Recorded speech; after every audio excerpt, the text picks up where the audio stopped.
Hey guys, it's Joseph. I just wanted to give one additional disclaimer for this episode. If you have young children around, this is definitely not the episode that you want them to hear. So, if you have kids within earshot, this is definitely not the episode for them. With that said, happy holidays, and I hope you enjoy the episode.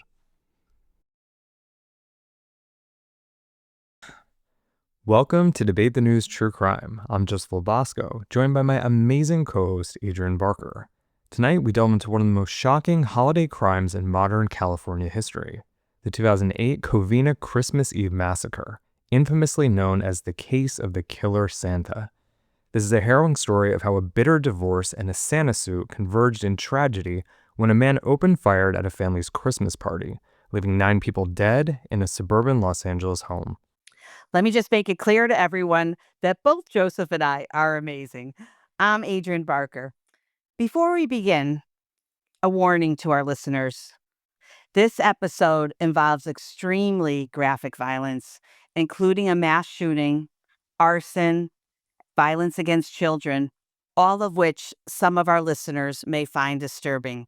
Listener discretion is advised. If you or someone you know needs support, help is available via the Crisis Lifeline by dialing 988. We approach this story with respect for all the victims involved. May they all rest in peace.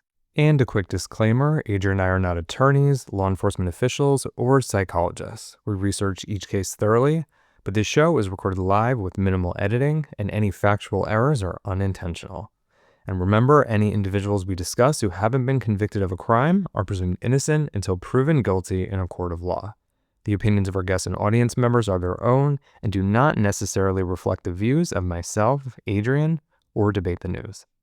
How does a seemingly ordinary man, a church-going, college-educated engineer with no criminal record, transform into a mass murderer in a Santa Claus costume?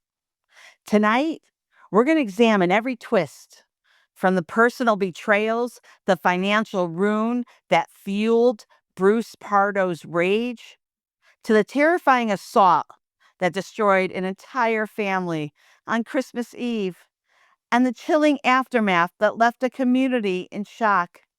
This is Debate the News True Crime. Let's dive into the case timeline. All right, so let's roll this all the way back because this story does not start with a Santa suit. It starts in 2001 in a backyard in Southern California. Bruce Jeffrey Pardo is watching his 13-month-old son from a previous relationship. The toddler gets into the pool, nearly drowns, and is left permanently brain damaged and wheelchair bound. At first, Bruce shows up at the hospital, but over time he pulls away, stops visiting, and has to be pushed through the court system just to help cover medical bills. Then he buries the whole thing, doesn't tell friends, doesn't tell his church, and definitely doesn't tell the next woman he marries. That next woman is Sylvia Ortega. Around 2004, she meets Bruce through her brother who works with him. She's a 40-year-old divorced mom of 3. He's a quiet, buttoned-up engineer with a 6-figure income at a defense contractor in the Valley. They date. He looks stable and successful, and by January 2006, they're married and living in his place in Montrose, right outside of Los Angeles. On the surface, it's a late-in-life upgrade for both of them. Nice house, good job, big extended family on Sylvia's side. On the inside, though, things are starting to go south pretty quickly. Bruce keeps his money separate and doesn't like spending money on Sylvia's kids. And according to friends, he goes from charming to completely cold not long after the wedding. Then Sylvia finds out the secret, that Bruce has a severely disabled son that he never mentioned before. And he's been claiming that kid on his taxes for years, while doing almost nothing to actually support him. Imagine finding out that your husband did that. Whatever trust was left in that marriage pretty much detonates right there. And in early 2008, Sylvia files for divorce, and the case drags on for most of the year. And a judge orders Bruce to pay spousal support. He throws Sylvia and her young daughter out of the house, and at one point moves their stuff into the driveway. Meanwhile, his perfect on paper career falls apart. And in mid 2008, he's laid off from his engineering job. Now he's unemployed, paying support, and he's replaying every bill, every court date, every perceived insult. And by the summer, he's blaming Sylvia and the system for everything wrong in his life. And instead of taking the L and rebuilding, he starts gearing up for war. Detectives later pieced together that by mid 2008, Bruce is buying 9mm semi-automatic pistols, one a month in line with California law. He's stockpiling high-octane racing fuel. And in September, he orders a custom Santa suit, extra large, with more room around the torso area than you would normally find in a normal costume. He also puts together a homemade flamethrower, basically an air compressor rigged to spray fuel, and boxes it up like a giant Christmas present. And on December 18th, 2008, 6 days before Christmas, the divorce finally gets nailed down in court. And Bruce keeps the house, but he has to cut Sylvie a check and give up some property. People in the courtroom describe the hearing as tense. Covina police later say that day that final ruling is a key trigger. From Bruce's point of view, he lost his job, he lost his wife, he lost money, he lost face, and all of that is about to land on Sylvie's family in the worst way possible. Now we're at Christmas Eve 2008. The Ortegas are doing what they always do. Big family party at Joseph and Alicia Ortega's house on East Knollcrest Drive in Covina. Roughly 25 people are there, kids, grandkids, in-laws, and even a few friends.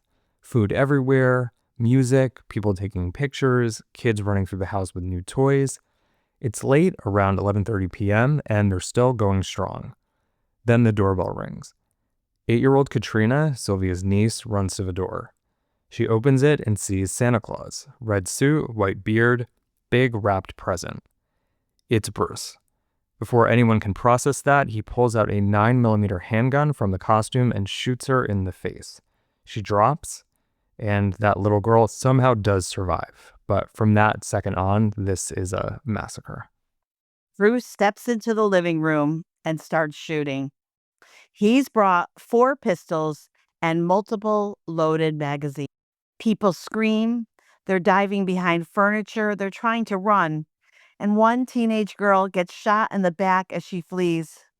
And another young woman jumps from a second-story window, shatters her ankle on the lawn below, but she lives. And some family members make it out the back door or crash out windows. But others, they don't get that chance. In minutes, he wipes out the heart of the Ortega family. His ex-wife, Sylvia, she's shot dead. Her parents, Joseph and Alicia, they're killed. And her brothers, Charles and James, and their wives, Sherry and Teresa, they're killed too. And Sylvie's sister, Alicia, they call her Alice Ortiz, and her 17-year-old son, Michael, they are also killed.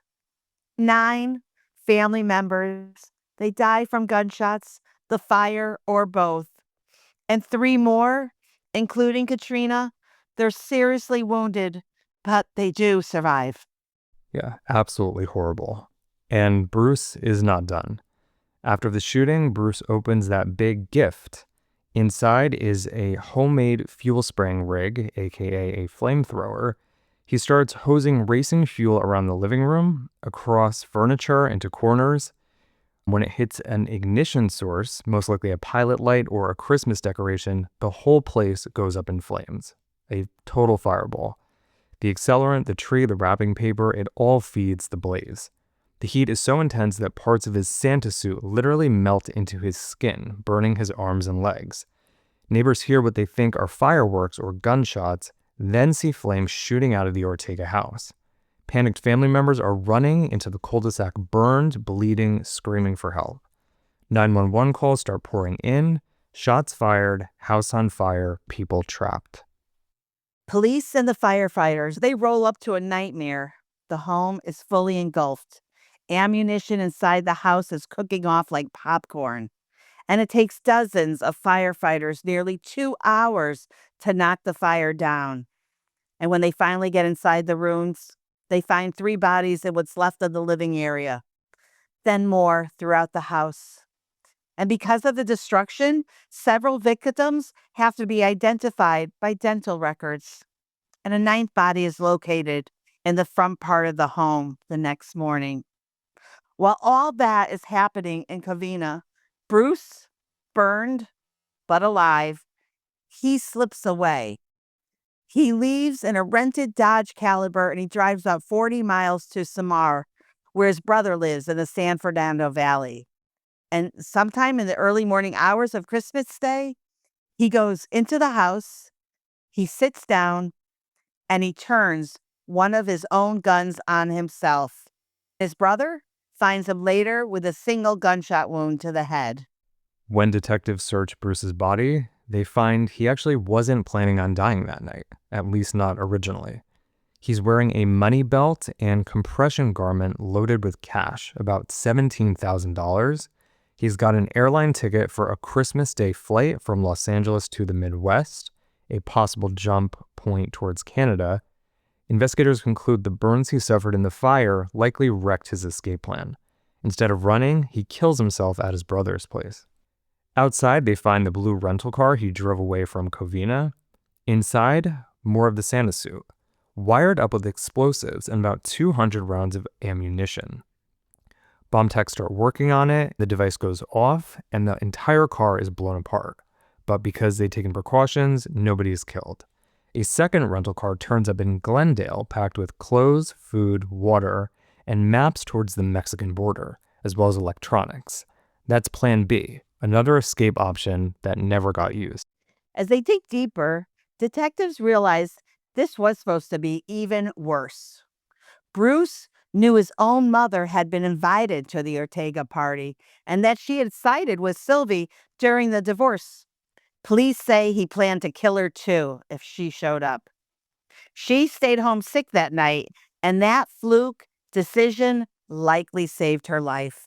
Investigators also find evidence he scoped out Sylvia's divorce lawyer's home, suggesting the attorney might have been the next stop if Bruce hadn't been burned and forced to improvise. On the motive, there's no real mystery. Court records and interviews paint a guy who cannot tolerate losing. Not money, not status, and not control. And the divorce drags on for months. He loses his job. A judge orders him to pay. His ex-wife still has a big, close family and steady work. And in his head, everyone is against him. Sylvia, her relatives, the court, even his own mother is against him. And the Covina police chief make it plain. This was a revenge attack driven by the divorce and his rage over the settlement a week earlier. In the weeks that follow, the town of Covina is wrecked. The Ortega house is a burned out shell. Neighbors build a memorial out front, candles, flowers, teddy bears, and photos, and the city holds a community meeting so people can ask questions and get counseling. At the funerals, hundreds show up to say goodbye to 9 people from the same extended family. The elderly parents who hosted every holiday, the sons who ran the family paint business, her sister who kept everyone connected, and the teenager who never got to graduate. And then there were the survivors. The 8-year-old girl who opened the door for Santa, she spends years dealing with surgeries, scars, and trauma. And as a teenager, she joins other students walking out of class to push for stricter gun laws, saying she wants to speak for people who didn't get to live through their shootings. For the remaining Ortega relatives, every Christmas is a reminder of that one night when half their family was erased. And the Covina Christmas Eve massacre goes down as one of the worst domestic mass murders in California history. A case where a bitter man weaponizes a divorce, a grudge, and a Santa suit to destroy nearly an entire family. Yeah, Adrienne, this case is horrible. This guy is truly, truly a monster. It's just unimaginable that someone would commit any murder in the first place, but to massacre an entire family on Christmas Eve, it's unimaginable. I don't even know where to go with this case, but he also really did have a horrible reputation. Joseph, isn't it correct that he left his first wife on the well, he didn't get married to her, he left her on the altar on their marriage day? Actually, I did not read that. That is crazy, but that is on brand with everything else I know about him. And we're live on Chatter Social. You can download the Chatter Social app on your app store, and it's very simple. Download it and come into Chatter Social. Tuesdays and Thursdays, we record live under DTN True Crime, and you'll see it right away. So, Joseph, what was your initial thought and reaction? My initial thought was that this was not someone who was just out of their mind. This is someone who was calculated and planned. And that is like just kind of mind boggling to me. A crime this horrific done with premeditation. That was initially what struck me. The planned escape, dressing up like Santa, wrapping these weapons and devices in presents, making a homemade flamethrower. It blows my mind. It's just crazy to me that someone would plan all that out and then still go through with it and not stop at any point and be like, this is insane and a horrible thing to do. And obviously, an insane way to deal with being mad about a divorce. I know something that many people go through that doesn't happen. I just think the whole thing is completely insane and extremely cruel. He had to be not only really angry, but he had definitely a few screws loose up there because to even come up with that plan and to have this fuel and be so diabolical to come as Santa Claus, it just doesn't seem like real. Like, I don't know.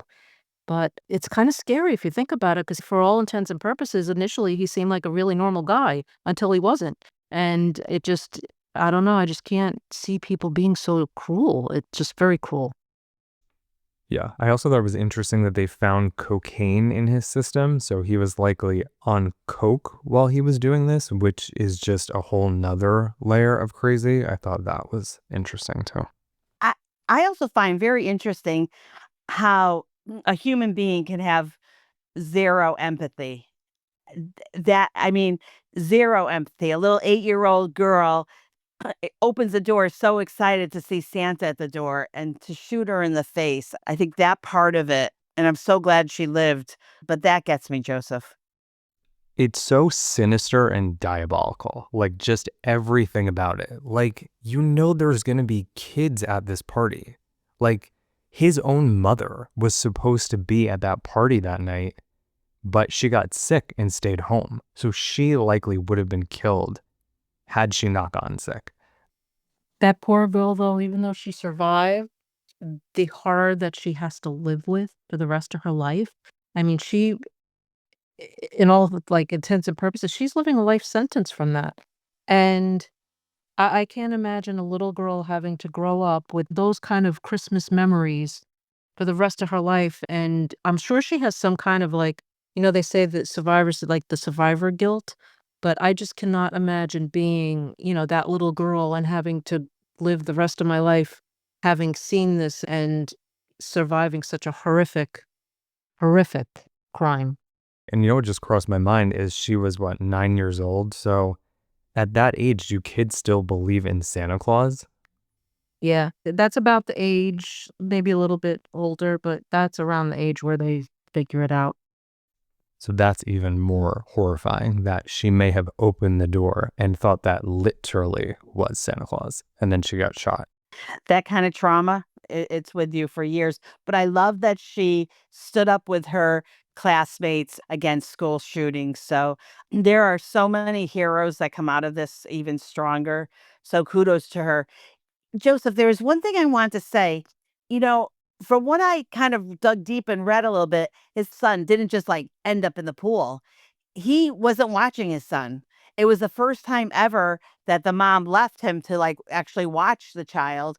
And from what was told, he was not paying attention. And that is how this little boy went in the pool when the mom got there, and he was holding on to the child and crying. And, he kind of explained what had happened. But it's crazy that he just disappeared. Like, he caused it and then he wants to run. So it seems like also he just was a person that flees and doesn't want any responsibility at all, just zero responsibility. This whole thing stemmed from the fact that his wife at that time found out about his child that was disabled, and he didn't divulge it when they met each other and got married. And so ultimately it was his fault, but yet he took it out on their family. Right. And that's why he was angry at the mother, because she blew his secret. He sounds like an absolute sociopath, like for so many different reasons that we've already mentioned. But it's like, bro, that's court records. Like, you don't think that your wife is going to eventually find out that you have this other child who's disabled that you abandoned and that you probably owe a ton of money to take care of? Like, to not think that that would eventually come out is crazy to me. Like, live with that just casually. Like, whether it sounds like he didn't really have a care in the world about it. That's just, I don't understand how someone could go through life with that hanging over their head. What was weird to me, first of all, he did not have any documented history of mental health treatment, any diagnosis, anything like that. He was known for, kind of being outwardly normal. I said to Joseph, I was like, I got to see a picture of his face to like refresh my memory. Google his face so you can see what he looked like. He was seen as friendly, quiet, and stable prior to all of this. So how crazy is that, too? It is, and that's what's so scary, is like, he didn't have a criminal history. Yes, if you were to do a background check and dig into him, yeah, you would obviously see some red flags with the son, and obviously with his behavior with the pathological lying and being able to just live with that and not care about it, and then get mad at someone else when they tell the truth. Like that, the psychology of that is crazy, but it's so scary that some of these people that we cover in these cases, like Scott Peterson was our last episode, they appear normal on the outside and they just have this side to them that is capable of this brutal violence and then just moving on as if nothing happened. It's really chilling. Yeah, I think his own internal rage was very similar to the fire starter. Like when I think about how crazy that is in the box of the big present that he brought into the home, and just how you described that, Joseph. But I feel like that's exactly what was taking place in his own body. And also to be such a, very generic, kind of a boring, quiet person, and then to not just commit a crime like this, but create such theatrics, dressing as Santa, opening the present. It's just like it's almost out of a horror movie what he actually did. So there's like a split difference between what was going on inside that head of his and what he actually presented as. They were not synced up at all. So if you had to put blame on this tragedy, Joseph, like, what do you think? Who or what is the most to blame for this tragedy? For me personally, I put this squarely on Bruce Pardo. I think the dude was aware enough of what was going on and stable enough to hold down a job for all these years, take care of himself, live a normal enough life. He knew the difference between right and wrong, and he planned this out. He had plenty of opportunities to be like, this is crazy, to get himself mental help. He chose to carry this out. And California actually has some of the strictest gun laws in the country, and he completely just exploited every loophole in those laws. He waited every single month, he bought a handgun. That was like the limit. He knew what he was doing. Completely premeditated. His friends said that he liked to go out. He liked to party. He liked his own freedom. And so, I wish we'd go back and that he never met Sylvia, because they were surprised that he wanted to settle down at that point. with this woman. So maybe it was so much love that he was so upset that she was told by his mother about his disabled son that he was not even talking about or helping out in any way. What do you guys think? What do you think is who or what is most to blame for this tragedy? Debbie? Oh, him 100%. There is not a doubt in my mind that he is 100% responsible for all of it. It's sad that he was able to even get all those guns. It's sad that he was able to do what he was able to do. And it just goes to show that, criminals, when they have this mission, they can figure out all ways around everything. And like I said, it's just really sad. But I 100% put blame on him. Debbie, what you just said is actually a golden nugget right there because, in essence, you're saying, they're masterminds at what they do. And you're right. Put that same kind of drive and dedication to finding another job or to working. That would be a different story. But you're right. He masterminded all of this and he was able to go through with it. It's crazy. So I'm glad you brought that up. Thank you, Debbie. Anyone else? Part of me, though, Joseph, just thinks that it's the devil at work. Evil, evil. Add that D in this case. I mean, there has to be monsters around us. That is something that we've known since the beginning of time. Yeah, I totally agree. And a lot of the crimes we cover, not all of them are so clear cut, but this one definitely, I would say this guy was just pure evil and a total monster and just completely selfish. And like you said, Adrienne, it always floors me when people do stuff like this. It's like clearly the guy was smart. Clearly he had that drive and that energy to do something. Had he channeled that into literally anything else, he would have been successful. It's just, it's mind blowing. It's mind blowing. I really think if they did an autopsy, they would find his heart was black. Dead black heart. No life to it. That's what I think. You would have to be. I mean, you would have to be to do something like this. But yet he raised no real red flags. That's the scary part, is he didn't raise any kind of red flags. He kind of flew under the radar for everything. And that's a scary thought because how many other people are out there doing the same thing? They're under the radar and we don't know. You don't know who your next door neighbor is or the guy down the street or anything like that. And that's a scary thought. Those days of delivering pies to your neighbor and, cup of sugar, let me come in for a cup of coffee. Yeah, they're slipping away. But you know what? I do think despite horrible, violence and crazy people like Bruce Pardo, I don't know if they're totally going away, Adrienne. I mean, I always run into like lovely people. I moved about a year ago. I have lovely neighbors. So I think most people in the world are good or mean well or aren't evil. And I think while it is scary, these Bruce Pardos and the Scott Petersons of the world, I like to think this holiday season that, I think most people are not like him.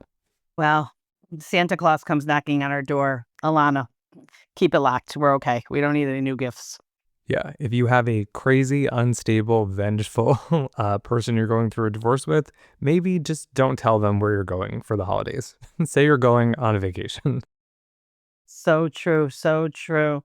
But why did he, the fact that he wanted to kill so many members of the family, because if he killed Sylvia, he would have accomplished what he needed to accomplish. So any other death, she wouldn't have known to really have a difficult time with, right? The worst is to kill everyone and leave her alive. That to me would be horrific for her, right? But he was just shooting the teenage girl. That part I'm having a hard time with. He also went as far as they believe he was planning on targeting the ex-wife's divorce lawyer. They think that may have been where he was going after, but because of the karma of him getting burned himself, he actually recalibrated and wound up taking his own life. So that is honestly the silver lining in this story, is that he went to kill these people and torch the house, and unfortunately he succeeded, but in the process, he also torched himself. So that may have prevented even more deaths from occurring.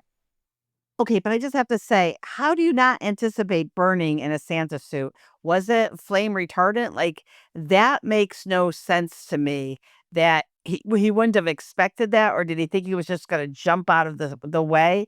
And the Christmas Santa suit, that was standard polyester.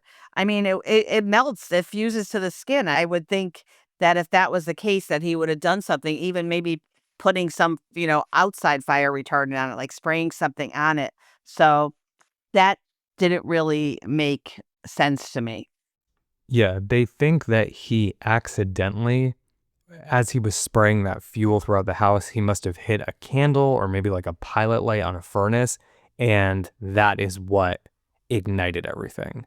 So, yeah, he thought it out and planned it out, but clearly not well enough.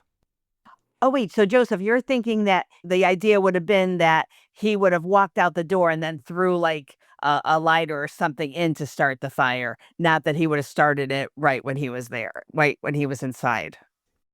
Either that or he was just trying to do like a controlled burning, I guess, with his device, and something else just caused like an explosion from all the fuel. And then he had all that ammo. So that ammo was actually like popping off like firecrackers as it was getting engulfed in flames. So what do you think, Joseph?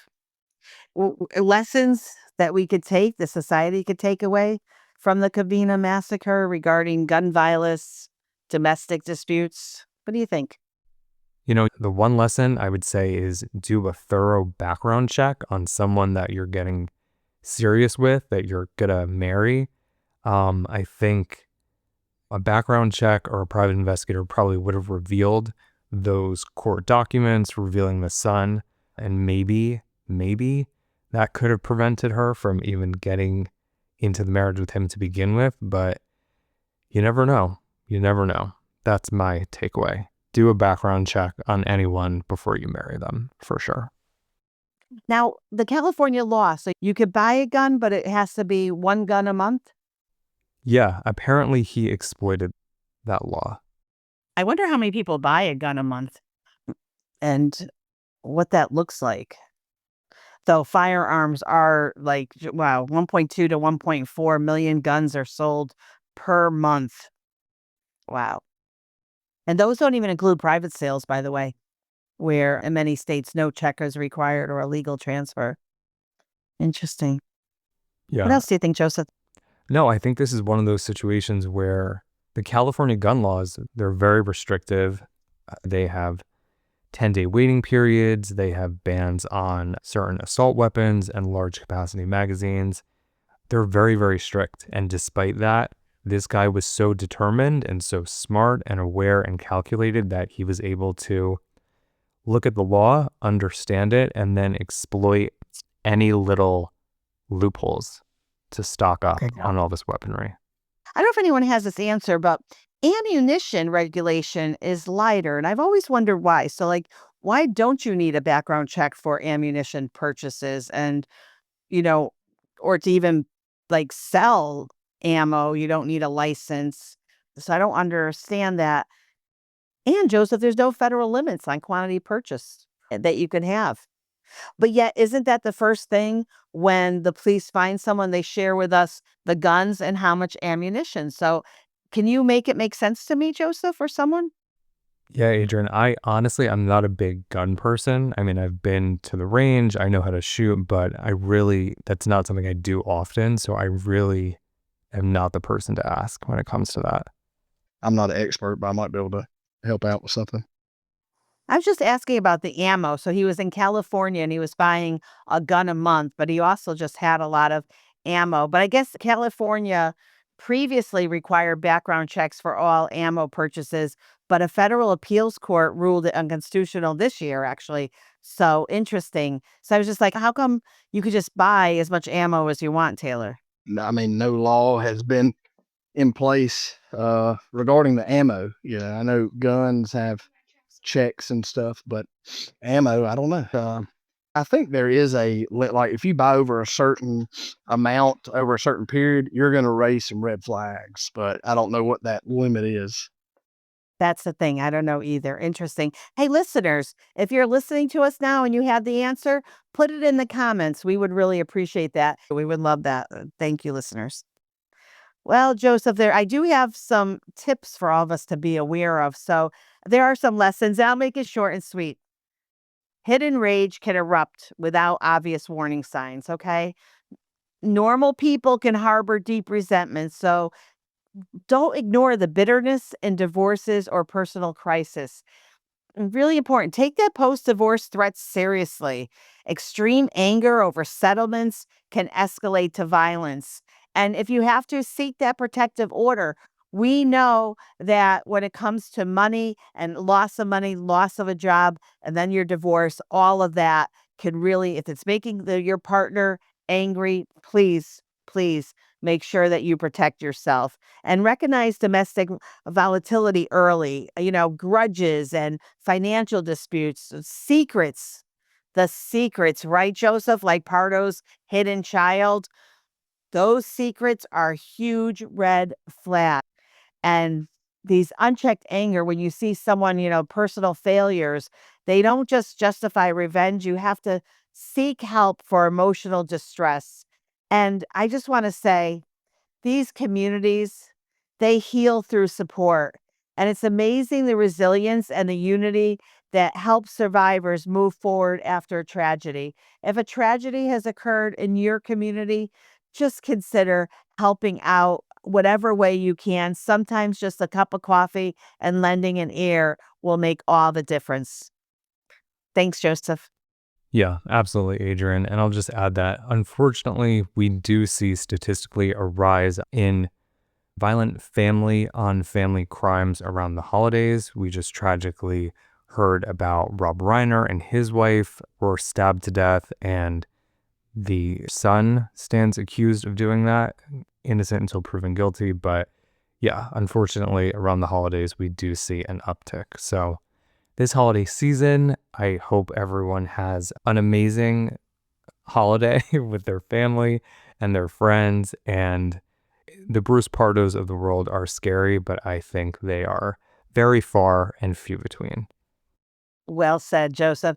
That's a wrap on this Debate the News true crime episode. The case of the killer Santa, Bruce Pardo, and the Covina Christmas Eve massacre. This case really shattered the notion of safety in our most intimate celebrations.